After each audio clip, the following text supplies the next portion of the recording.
Hola, ¿qué tal? Te doy la bienvenida a esta primera sesión virtual en donde vamos a discutir eh, de qué se trata este tema de la macroeconomía, cuál es el objeto de estudio de esta ciencia, así como también discutir, bueno, quién es el principal exponente en la materia, con la finalidad de contestar algunas preguntas que vamos a discutir más adelante relativas a, por ejemplo, qué hace que una determinada economía crezca a un ritmo más veloz o qué hace que la economía se frene y empiece a crecer a ritmos cada vez más pequeños o más despacio o incluso empieza a decrecer. ¿Qué es lo que provoca, por ejemplo, la caída del producto, de la producción y cómo incide esto en los niveles de empleo, cómo la alteración de una variable económica como la tasa de interés puede provocar cambios en el consumo de las familias, en el consumo de las empresas, cómo la política eh, tributaria del gobierno puede causar un cambio en la composición de la demanda agregada, etcétera. Ese es el tipo de preguntas que vamos a ir explorando a lo largo de este curso.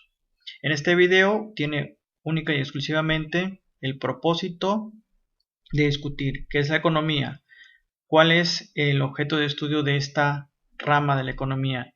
Desde luego también discutir cuáles son las variables económicas importantes y dar un contexto general de dónde surge esta discusión, esta teoría macroeconómica. Lo primero es discutir, bueno, qué vamos a entender por macroeconomía. La macroeconomía es una rama de la economía que analiza el sistema económico en su conjunto y las variables o los indicadores económicos agregados que tratan de medir la dinámica de este sistema económico. ¿Sí? Esa es básicamente la definición de macroeconomía. Si se trata de una rama de la economía que estudia a todo el sistema económico en su conjunto y trata de darle seguimiento a cómo va evolucionando los indicadores económicos agregados. Muy bien, pues pasemos a discutir cuáles son las principales variables macroeconómicas. Vamos a distinguir 5 variables macroeconómicas principales, aunque pueda haber hasta 5, ahorita lo comentamos. La primera hace referencia a los niveles de producción que se genera en una determinada economía.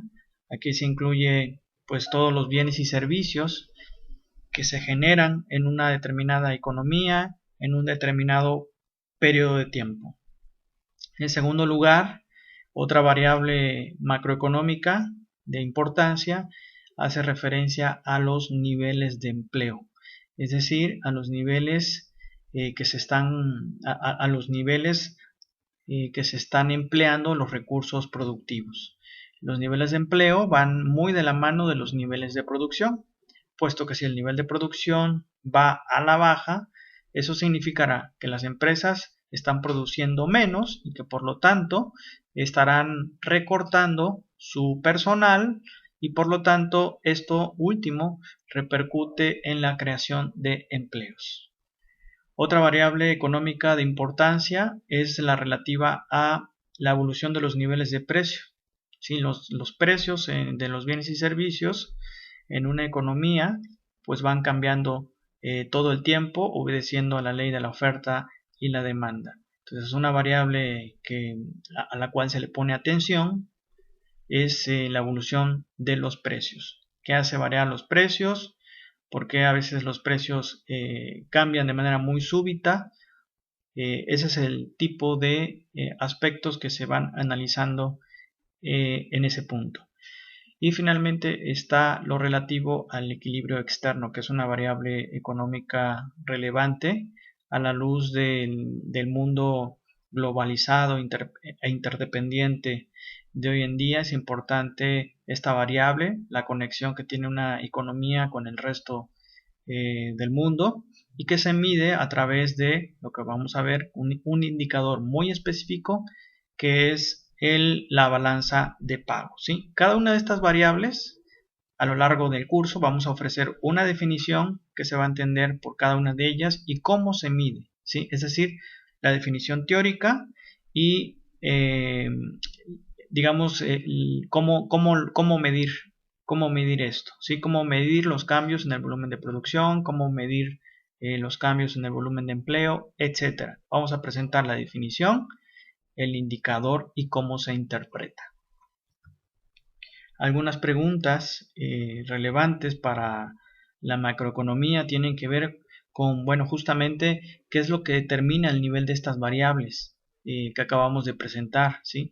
Qué es lo que condiciona que en algunas ocasiones la economía esté próspera, esté creciendo, y en otros momentos la economía esté creciendo a ritmos demasiado lentos o incluso decreciendo.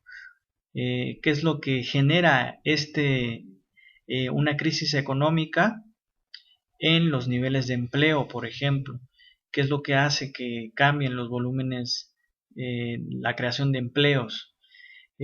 ¿Por qué los precios suelen cambiar en ciertos periodos y por qué suelen estar estables en un determinado momento? Entonces, eso es básicamente las preguntas que nos vamos a ir planteando a lo largo de este curso, ¿sí? Como se pueden dar cuenta es definir cada una de estas variables, hacerlas operativas mediante un cálculo, es decir, el indicador, y desde luego la interpretación de cada uno de estas variables y la comprensión de cómo un cambio en una variable afecta a las demás. Dentro de los antecedentes de la macroeconomía podemos señalar que, bueno, esta rama de estudio de la economía nace a partir de un escrito que es el que de un economista muy notable, que es John Maynard Keynes, es el que ven en la foto. Este economista pues escribe un libro que lo llevó a ganar el premio Nobel, que se denomina Teoría General del Empleo, el Interés y el Dinero. Básicamente es una teoría que explica por qué las economías no logran alcanzar el equilibrio con pleno empleo, y de esta manera Keynes es un economista británico que analiza la realidad económica de los países en desarrollo, principalmente Reino Unido, Estados Unidos, básicamente, y él se pregunta o se cuestiona, bueno, ¿qué es lo que hace que que la producción oscile a lo largo del tiempo? Es decir, ¿por qué en algunas ocasiones la producción va a la alza? ¿Por qué en algunas ocasiones esta se frena? ¿Y por qué en algunas otras el producto o la producción va hacia la baja? Ese es el tipo de cuestionamientos que motivaron a este economista a hacer esta teoría general del empleo, el interés y el dinero. El contexto en el cual él escribió es la crisis económica de 1929, que de acuerdo a algunos historiadores pues fue digamos la primera gran crisis de la globalización económica, porque no solamente afectó en este caso a Estados Unidos, sino al resto del mundo, incluyendo desde luego a la economía mexicana. Entonces, este economista se dedicó a analizar por qué había caído la producción y qué consecuencias había traído la caída en la producción sobre otras variables como niveles de precio, como creación de empleos, entre otras. Y de acuerdo al análisis que él realizó de estas economías en desarrollo, el principal problema que él detectó, como si fuera un doctor que va a examinar a un paciente, en este caso el paciente es el sistema económico, le detectó falta de demanda agregada. Es decir, el sistema, el cuerpo económico, le faltan vitaminas, está anémico y le falta demanda agregada. ¿Sí? Hay que señalar que vamos a distinguir dos grandes variables a nivel agregado, la oferta agregada y la demanda agregada. Según Keynes, la parte de la oferta prácticamente no hay problema, está resuelta, es decir, el lado técnico de cómo producir, cuánto producir, esa parte está arreglada. Y hay que poner el centro del análisis a la demanda, porque de acuerdo al estudio que él hizo, las oscilaciones en el nivel de producción se deben principalmente a movimientos o a cambios en la demanda agregada. Hay que tomar con cierta reserva esta teoría, toda vez que en países en vías de desarrollo como México, por ejemplo, también hay problemas de oferta. Es decir, no es tan fácil.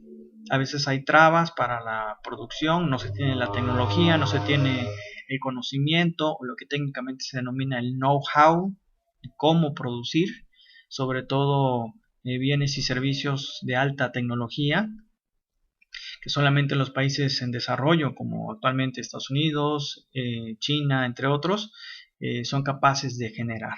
Entonces, eh, tiene sus detalles esta teoría, sin embargo, ayuda a explicar de manera bastante buena qué es lo que hace que algunas economías crezcan más que otras. Y de acuerdo al diagnóstico que él hizo, la respuesta está en la falta de demanda agregada. Por ello, el modelo que vamos a ocupar a lo largo del curso va a ser la propuesta, el modelo keynesiano, de ahí su nombre. Es básicamente un estudio de los componentes de la demanda agregada y qué es lo que afecta a cada uno de los componentes de la demanda agregada. Entonces aquí vamos a analizar el modelo de oferta y demanda agregada propuesto por Keynes. ¿Sí? Este modelo pues es una representación de la realidad como cualquier modelo, así como un arquitecto hace una maqueta para planear lo que va a hacer en la realidad. De la misma manera, los estudiosos del campo de la economía utilizan modelos para simplificar la realidad, para poder describirla, para poder explicarla e incluso para poder pronosticar qué es lo que pasaría si tal variable se mueve, cómo afectaría al resto de la economía. ¿Sí? Entonces es un modelo centrado, ¿sí?, en la demanda agregada. Keynes partía de la tesis o de la idea de que los mercados dejados digamos a la mano invisible del mercado no logra un nivel de equilibrio con pleno empleo. Incluso él señalaba, se puede lograr el equilibrio sin pleno empleo. Y esto, argumentaba él, debido a que hay rigidez en los precios de los bienes, de los servicios, de los factores productivos. Principalmente hay rigidez de los salarios. ¿Sí? Entonces, para que la economía logre un pleno empleo, un equilibrio con el pleno empleo, se requiere que el precio de todos los bienes, de todos los factores productivos, pueda ser flexible. Sin embargo, el precio de la mano de obra, que es el salario, no es flexible. ¿Por qué no es flexible? Bueno, porque hay una ley laboral que estipula un salario que es mínimo. Entonces, digamos, este salario mínimo establece un piso, por lo tanto el salario no puede ser flexible a la baja, puede ser flexible a la alza. Y de hecho el contexto en el cual él escribe señala que los sindicatos pues son poderosas organizaciones que pujan, que negocian para que los salarios continuamente estén yendo a la alza, encareciendo con ello para los empresarios la mano de obra, encareciendo por lo tanto los costos de producción. Entonces, un problema que él identifica en esos países es que los sindicatos presionan constantemente a la alza y que debido a la ley laboral que estipula un salario mínimo, los salarios no pueden ser flexibles a la baja. Como vamos a ver más adelante, hay un mercado laboral en donde se contrata mano de obra, por lo tanto hay oferentes de mano de obra, que en este caso serían los empresarios en este caso serían los trabajadores que ofrecen su mano de obra, y hay demandantes de mano de obra. ¿Quiénes son los demandantes de mano de obra? Pues los empresarios, que requieren contratar personal para llevar a cabo su proceso de producción. Entonces, en esa oferta y en esa demanda, los salarios no se pueden ajustar a la baja. Entonces, se crea un desequilibrio, decía Keynes. Entonces, se requiere otro tipo de respuestas para llevar a la economía a una situación con pleno empleo. Es decir, que los factores productivos estén plenamente utilizados, que no haya subutilización de los recursos productivos en una economía, llámese tierra, capital y trabajo. En consecuencia, ¿sí?, él propone una intervención del Estado a través de diversas políticas, principalmente la política fiscal y la política monetaria, a fin de incentivar, aumentar la demanda agregada.